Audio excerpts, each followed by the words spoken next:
पूरे जीवन में काम आए। तो हुआ यूं कि जब भगवान 5 जगह मांगने आए थे कौरवों से, तो कहा था कि 5 जगह दे दो, पांडव आराम से रहेंगे, तुम आराम से रहना, कोई झगड़ा, कोई विवाद, कोई युद्ध नहीं। तो शकुनी ने दुर्योधन को कहा कि सुयोधन इसे बंदी बना लो, ये उनका फेवर लेके आया। दुर्योधन का नाम सुयोधन था। तो अब जो है दुर्योधन ने ऐलान कर दिया कि बंदी बना लो। अब ठाकुर जी को कौन बंदी बना सकता है? तो पहली बार ठाकुर जी ने अपने जीवन काल में पहली बार वो ऊर्जा दिखाई थी, वो लाइट दिखाई थी कि मैं हूँ। अब उसके बाद कृष्ण वहां से चले कहकर कि अब युद्ध होगा, और धृतराष्ट्र ने राज ज्योतिषी को बुलाया ये जानने के लिए कि क्या होना चाहिए। तो राज ज्योतिषी को बुलाया, राज ज्योतिषी से पूछा कि क्या करना चाहिए, बताओ।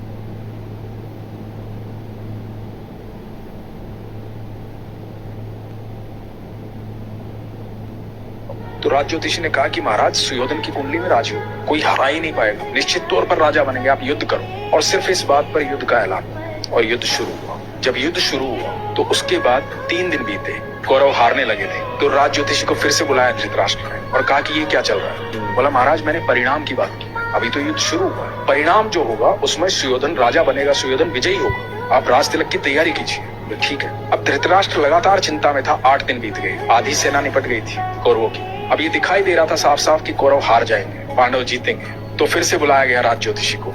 धृतराष्ट्र बैठे हुए हैं, महात्मा विदुर बैठे हुए हैं, और राज ज्योतिषी को पूछा गया कि भाई ये क्या हो रहा है। तो कह रहा था कि सुयोधन राजा बनेंगे, अब तो 8 दिन बीत गए, आधी से ज्यादा सेना निपट चुकी है हमारी।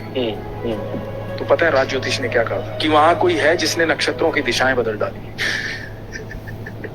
कोई है जो समय और परिधि से परे है। हाँ। कोई है वहां। तो विदुर ने कहा था कृष्ण है वहां। हाँ। तो जिसके साथ कृष्ण होते हैं ना, अनंत ब्रह्मांड के सारे नक्षत्र, सारे ग्रह उनके चरणों में हैं। बिल्कुल।